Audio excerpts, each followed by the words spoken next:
اسی طرح سے اللہ کی ناشکری کرنا، جس میں خاص طور سے نعمت لینا اللہ کی اور شکر ادا کرنا بتوں کا، جھوٹے معبودوں کا، یہ بھی بدترین شکل ہے ناشکری کی۔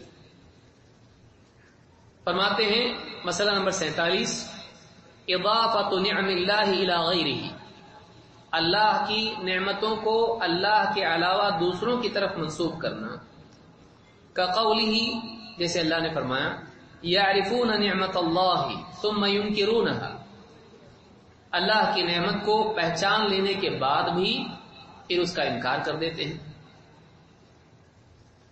اس کی مثال، جیسے مثال کے طور پر مشرکین کا معاملہ تھا، جسے اللہ نے فرمایا وَإِذَا رَكِبُوا فِي الْفُلْكِ دَعَوُا اللَّهَ مُخْلِصِينَ لَهُ الدِّينَ، جب وہ کشتیوں میں سوار ہوتے ہیں اور موجیں ان کو ڈبونے کے لیے آتی ہیں، گھبرا جاتے ہیں، مدد کے لیے اللہ کو پکارتے ہیں، اللہ کو اپنے پورے دین، اپنی پوری دعا اللہ کے لیے خالص کر دیتے ہیں، اللہ کے سوا کسی اور کو نہیں پکارتے ہیں۔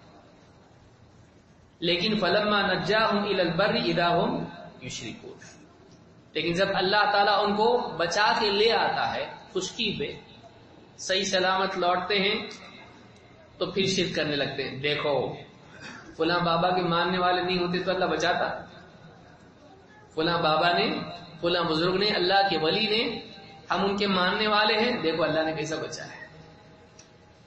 تو پکار کے وقت میں، مصیبت میں تو خالص اللہ کی طرف توجہ جاتی ہے، سب بھول جاتے ہیں، لیکن جب مصیبت ہٹتی ہے تو اس کے بعد پھر وہ سارے وسائط اور سارے وسائل اور بزرگ اور بابا اور جتنے پیر اور قبریں اور نہ جانے کتنی چیزیں ہیں، پھر وہ سب یاد آنے لگتے ہیں جب ہوش و حواس اپنی جگہ ٹھکانے آتے ہیں۔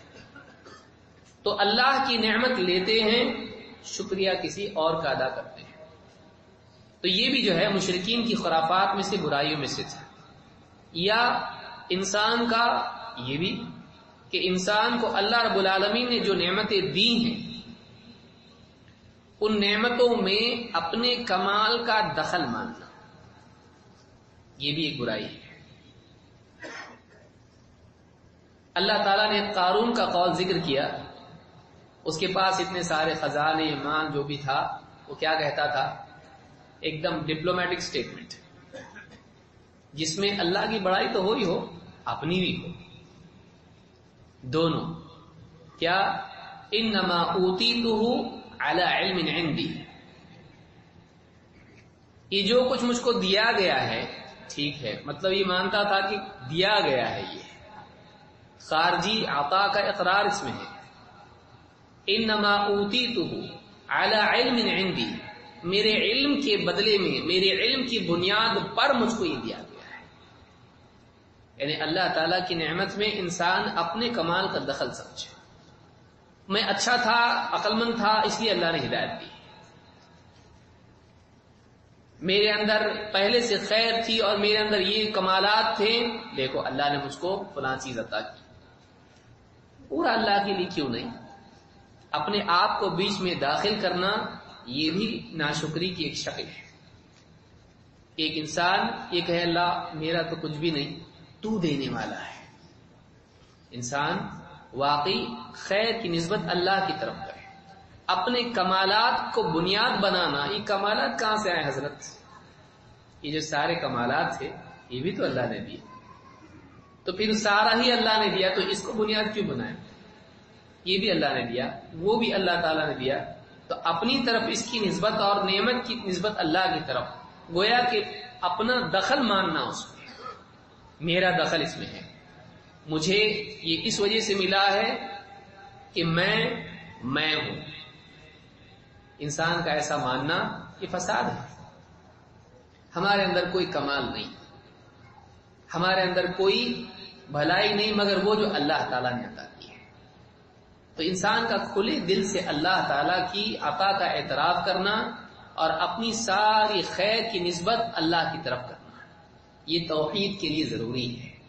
نہیں تو بانٹ کے لینا ہے، کچھ میرا کچھ اللہ کا، اور اللہ نے جو دیا وہ میری وجہ سے دیا ہے، تو میں کیا ہوں؟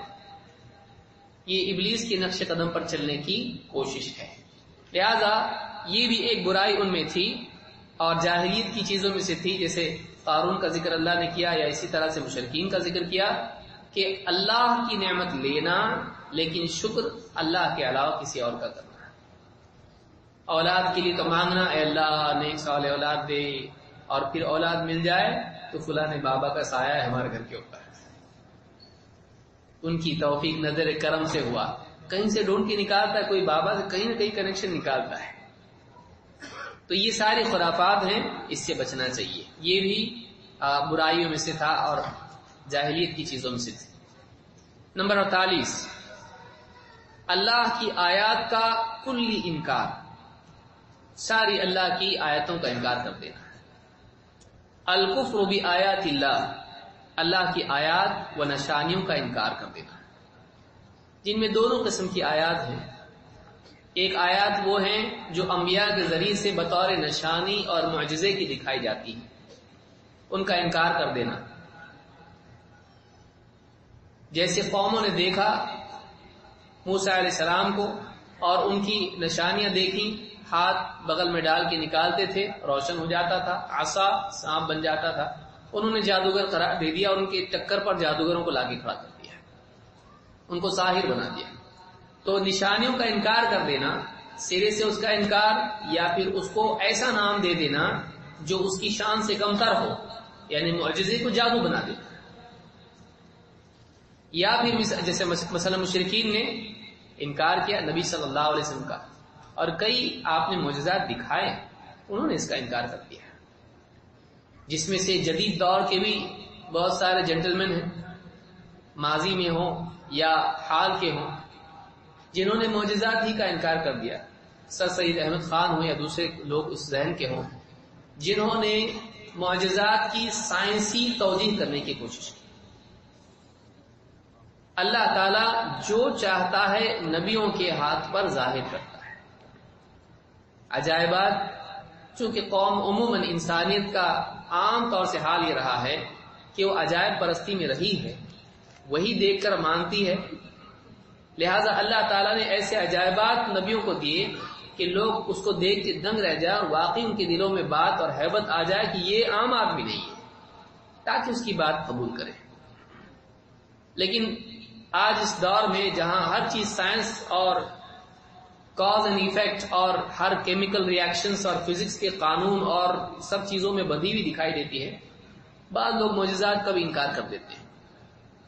تو اللہ کی آیات کا انکار کرنا، پھر یہ کہ اللہ کی آیات وہ جو سمعی ہیں، وہ آیات جو انبیاء کو اللہ تعالیٰ وحی کی صورت میں دیتا ہے، جیسے قرآن یا اس سے پہلی کتابیں، ان کا انکار کر دینا. تو اللہ کی نشانیوں کا انکار کرنا، کیونکہ دونوں قسم کی آیتیں ہیں. وہ آیتیں جو آسمان اور زمین میں پھیلی ہیں، ان فی خلق السماوات والارض واختلاف اللیل والنہار لآیات لأولی الالباب، یہ نشانیاں ہیں، بلکہ انسان کے اپنے اندر ہے، اس کے باہر ہے. ان نشانیوں کا انکار کر دینا، جو معجزات نبیوں کی طرف سے ہیں ان کا انکار کر دینا، جو اللہ کی طرف لے جاتی ہیں ان سے اعراض کرنا. اور دوسرا یہ کہ اللہ کی طرف سے جو علم آیا ہے قرآن، اس کا انکار کر دینا، پورے کے پورے قرآن کا انکار کر دینا، نہیں ماننا. جیسے مشرکین ہیں، اللہ کے نبی صلی اللہ علیہ وسلم کی وحی قرآن اس کو نہیں مانتے تھے. اور اسی طرح سے یہود و نصارہ ہیں، قرآن پر ایمان نہیں لاتے تھے، حالانکہ یہ ان کی کتاب کی تصدیق کرتا ہے. بہرحال تو یہ 48 نمبر ہے. اللہ تعالیٰ نے فرمایا وَلَا تَكُونَنَّ مِنَ الَّذِينَ كَذَّبُوا بِآيَاتِ اللَّهِ وَتَكُونَ مِنَ الْخَاسِرِينَ. اس سورہ یونس میں اللہ نے فرمایا کہ اور ان لوگوں میں سے ہرگز نہ ہونا جنہوں نے اللہ کی آیات کا انکار کر دیا تو گھاٹے میں پڑ گئے، ان لوگوں میں سے ہو گئے جو خسارہ اٹھانے والے ہیں. یا اسی طرح سے فرمایا وَالَّذِينَ كَفَرُوا بِآيَاتِ اللَّهِ، جنہوں نے اللہ کی آیتوں کا انکار کیا، پچھلی آیت میں جھٹلا دیا، جھوٹ کا یہ سب جھوٹ ہے، یا جنہوں نے انکار کیا ہم نہیں مانتے. وَالَّذِينَ كَفَرُوا بِآيَاتِ اللَّهِ أُولَئِكَ هُمُ الْخَاسِرُونَ، یہی وہ لوگ ہیں جو خسارہ اٹھانے والے ہیں. تو اللہ کی آیتوں کو جھٹلانا، اللہ کی آیات کا انکار کرنا، دونوں کفر ہے اور خسارے میں انسان جائے گا اس کی وجہ سے. لہذا انبیاء کی معجزات کا انکار نہیں کرنا چاہیے. جو بھی معجزات انبیاء کے ہیں ان پہ ایمان لائیں، چاہے ہماری عقل کے کتنے خلاف کیوں نہ ہو۔ ایسا کیسے ہو سکتا ہے؟ لکڑی کا سانپ کیسے بن سکتا ہے؟ کیوں نہیں بن سکتا ہے؟ مٹی سے انسان بن سکتا ہے، نطفے سے انسان بن سکتا ہے، قطرے سے، تو لکڑی سے اللہ تعالیٰ سانپ کیوں نہیں بنا سکتا ہے؟ ایسے کیسے ہو سکتا ہے؟ پتھر پہ لکڑی ماریں گے تو بالکل لاٹھی ماریں گے پانی نکل رہا ہے۔